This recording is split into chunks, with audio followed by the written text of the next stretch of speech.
All right, then. Thank you, Peter.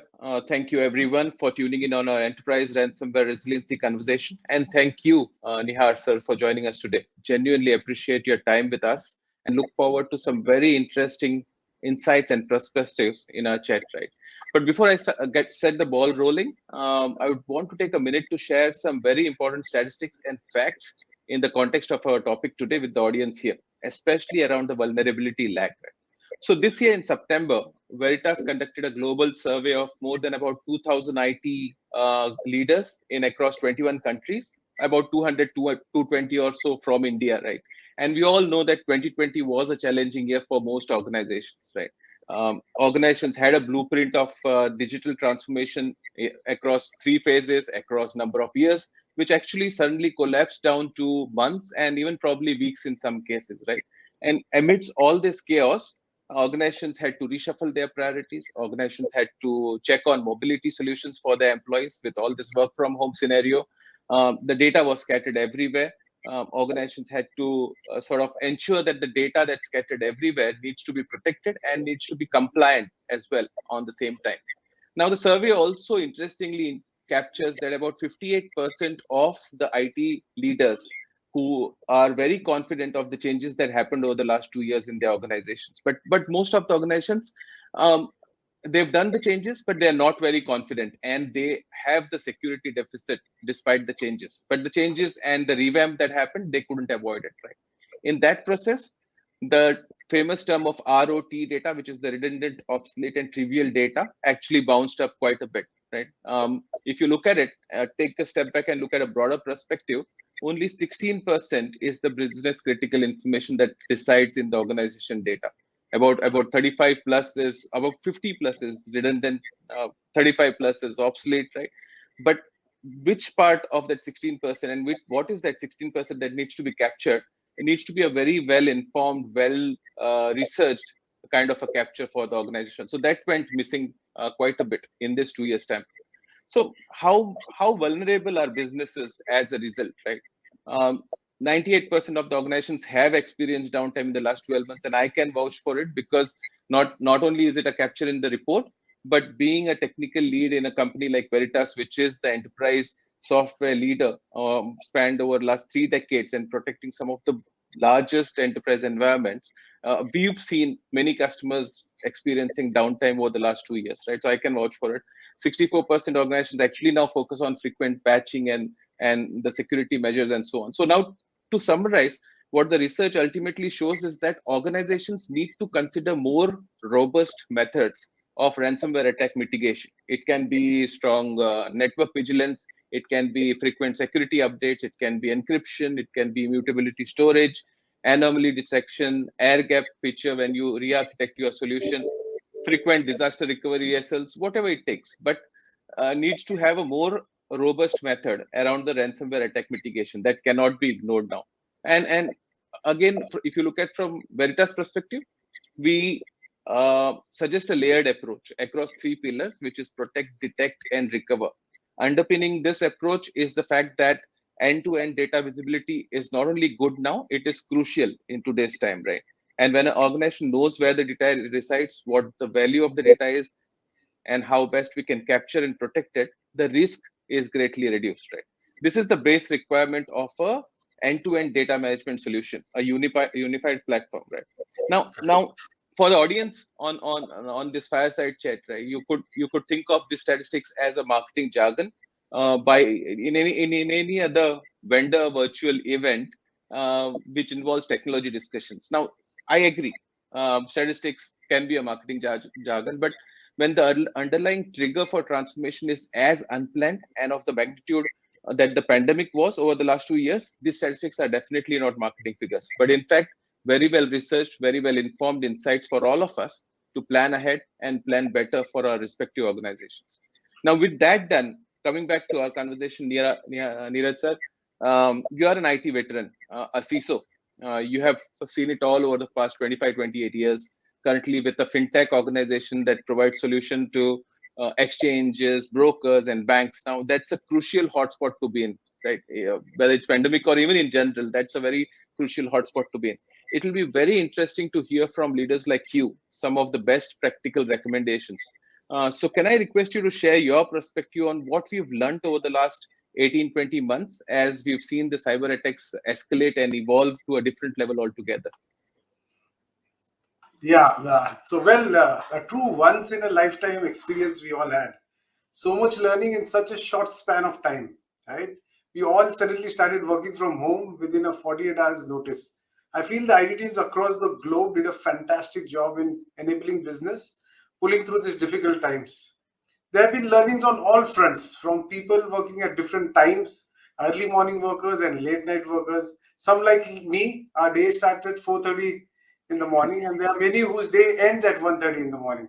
With this spread of working hours, it was no longer a 9 to 6 shift. This led to narrow maintenance windows for IT, and the security update patches had to be precisely in those time slots in the wee hours of the morning. That was quite a learning for us. We also learned that the password was the weakest link in your security architecture, as the user's access to your infrastructure went outside your complete controlled network. We learned quickly and implemented passwordless authentication in the first couple of months.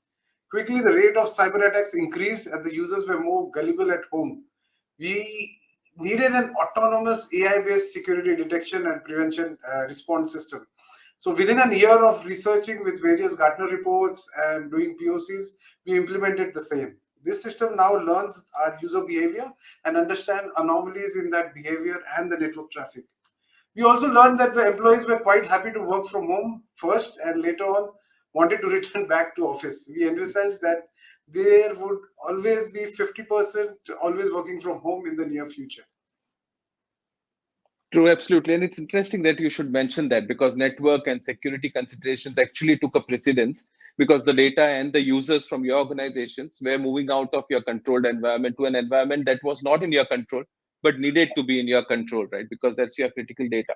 From Veritas perspective on this specific point, the way we see it at very high level is the recommendation, like I said, to have a layered approach, right? We would probably follow the cyber security angle. They talk about the five pillars, while we talk about the three pillars, which is protect, detect, and recover. Like I said before, the whole logic behind these three pillars is to have end-to-end visibility, which is super, super crucial now, right? Only when you know when the data resides, where the data is protected, whether it's your controlled environment or it's outside your controlled environment. But as long as you know where it resides, as long you know what to be deleted and purged permanently, what to be protected and made compliant for the defined compliance rules for your organization, that gives you better control. That gives you better risk management, right, in your environment. So, and the tools, of course, and the solutions that can help you do that in a better way, of course, that follows. Those are accessories, but the main architecture, the main approach, the main strategy needs to be formulated basis these three pillars is what we suggest, right? So thanks for that.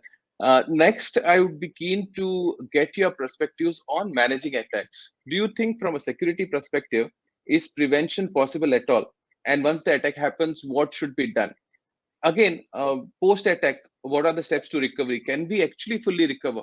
And the final bit to the same question is that on a moral high ground, or even from a practical sense, does it make sense to pay ransom? Should we pay or should we not pay ransom?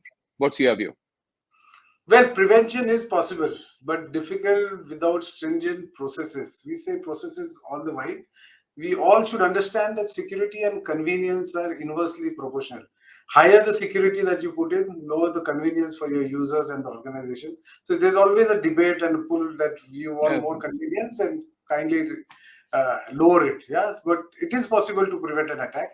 But ideally, you should have a rapid response team needed. This should have all the key stakeholders and the decision makers of the organization. Statistics show that usually it takes 60 minutes for the SOC to understand and mitigate the attack.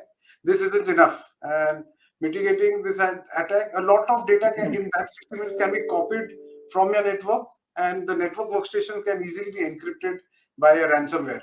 Right now, we are still on 4G, but when these remote users go on 5G, this attack would be faster. Not only your speed increases on 5G, these attacks are going to be faster. Decryption of your data is going to be faster. So only autonomous AI-based systems can be and help you isolate this attack before a human mind can even comprehend that they have really been attacked. And post attack, I would say, can you really recover? I would say technically you can recover, but the time and effort you put into this recovery can never be gained again. That's lost. If you have the right backup, which is also replicated at an offsite location with strictly port level access, which cannot be accessed other than your backup software, then yes, this can be truly recovered. You should have insight of your data, and this should be replicated. If you have the right backup, you can be. And coming to your last point, paying the ransomware, well, we need to understand that these are not good Samaritans who go by their word. There are ample cases of double ransom. The modus operandi is before they encrypt your data, they copy the same to their remote drives. Even after paying for ransomware decryption key, they come back for more and ask to threaten to publish this data online. Yeah, so it's a double ransom that they're looking at. True. And And then, yeah, go ahead. so it's never a good idea to pay, right? Instead, the same money could be put to implement better security products, better backup strategies, and also deploy more security personnel who ensure processes are followed and are vigilant in the organization. Absolutely, absolutely. And again, your views are very much in sync with the fine print that the study captures, the report captures the vulnerability like report. Most of the organizations are in fact saying that they will not pay the ransom to recover the data. In the same context, in the lighter mood, there was a subset of a question to this audience of 2000 IT people where would you pay a ransom to free your kidnapped employee? Forget the data, right? And the answer was the same, that ransom, irrespective of employee or data, will not be paid. Right? That's an organization stand. Now, again, it depends which employee got kidnapped. If it's the CEO, obviously the ransom will get paid. But on lighter note, on moral high grounds, and to your point, yes, absolutely, these are not good Samaritans. It's not a good practice. The way I see it, will I pay if my data gets hacked and then is stolen? I would say that first I'll focus on prevention. That is that my data, if attacked by ransomware, there is a good backup that I can restore and continue with my business, right? And get my business to point one. If it's not backup restorable, then at least there's a subset of data that can be regenerated and the business can be online again. If that's not it, and both the first plan and plan B fails, then I should be able to call it as data loss, which the data organization should be able to absorb rather than paying a ransom and trying to recover, which, like you said again, and rightly so, is not foolproof in any case, right? So yes, absolutely, absolutely. Your views actually resonate with quite a few on that So I'll report give as you an well. example on backup. Yeah. I know an organization, cannot name it, but they get attacked every year for the last 4 years, right? Hmm. And they have very strong backup policies. And when there is a ransomware attack, it's business as usual. Someone says ransomware, okay, format, clean up, reload, and it's like removing a puncture on a car, right? Everyone Yeah. knows what to do, and they just do it, change the tire, Yeah. and then roll on. So I would Yeah. not suggest that. We should look at prevention, but if it does happen, please have absolute backup at remote site locations which has no access. Absolutely, absolutely. So ransomware, look, organization of any size, right? Ransomware attack is bound to happen today or tomorrow, right? What we can do is plan ahead, plan right, and plan to have that continuity in place despite ransomware attack, like you do for any other eventuality. You do it for flood, you do it for site crash, you do it for pandemic kind of situation. So ransomware is one more eventuality that is bound to happen to your organization today and tomorrow. But as long Right. as you are in control of your data and you have the tools and the processes and the people and the framework aligned to get it to a maximum closest start point, if not 100% intact, that should work in our favor, in any organization's favor. That's the view. Right.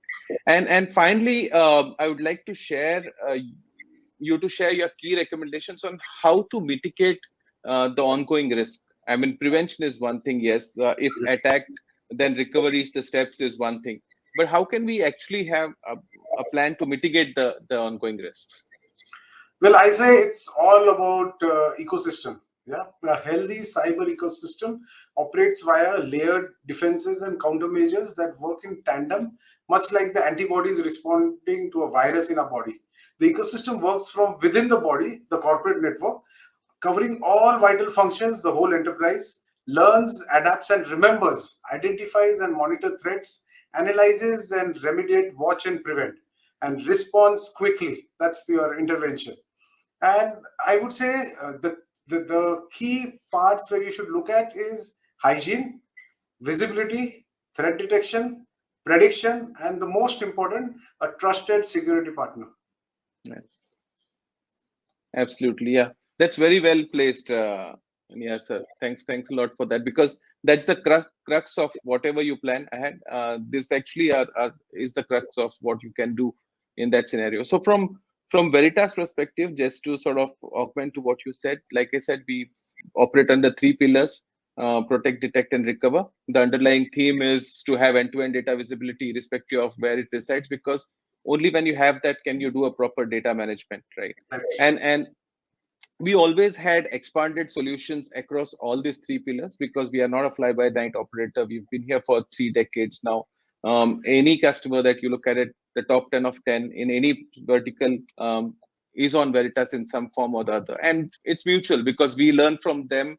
We learn from protecting large-scale environments. We put those learnings in our next version of software or the solution we bring. And the next version of software is practically including features that is required on field for the customers, right? So that connects the dots pretty well for an enterprise data management software company.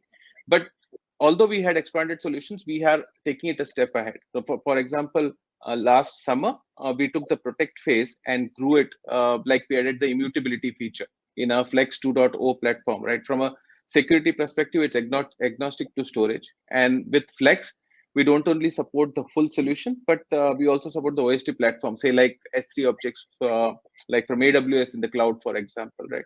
So we are really excited about the immutable storage functionality. Customers are asking for granular control of data, and rightly so, because the situation is like that. And we have role-based access control in our solution to support this ask. And with version 9.0, we've released some role-based templates to make the usability much more easier for the customers, right? A sneak peek on the detect side, in case of eventuality, including the ransomware attack, like we discussed, a good backup is needed. A fail Yes. fallback plan is a good backup. So we have solutions like Pathare, for instance, which keeps a tab on the backup environment, making sure you are backing up everything that's needed and verifying those backups to a recoverable or a restorable phase from a business standpoint, right? Same goes for anomaly detection, for air gap feature, right? So the entire gamut of what an organization of any size needs to be prepared for a ransomware attack actually falls under some purview or the other in Veritas software bracket against those three pillars, right? Like I said, look, ransomware will attack. Don't hope for the best. Have a plan instead, right? And that's how you can sort of take it forward. So with that, that ends the formal set of questions, Neehar sir. But any final words, any words of wisdom, any practical insights, learnings that you would want to extend to the audience here before we sign off? Well, I would say that the most important link or where things issue happen is the people part. Yeah, you put in the best of systems, you put in the best of backup solutions. The weakest part still comes to people. There are a lot of social engineering attacks which are happening in the pandemic, and people are very gullible. So try and train more and more people. It has to be a part of the process. Like I've been always saying that processes matter a lot. Whatever security systems, whatever you do, still holds on, but people are the most important or the weakest link in this, and you need to keep training them. Absolutely. Absolutely. Yep. Thanks a lot, Neehar. So thanks for your time again and for the insights and the practical perspectives. Genuinely appreciate it. And that's it for the Fireside Chat today. Thanks, Thanks. thanks a lot.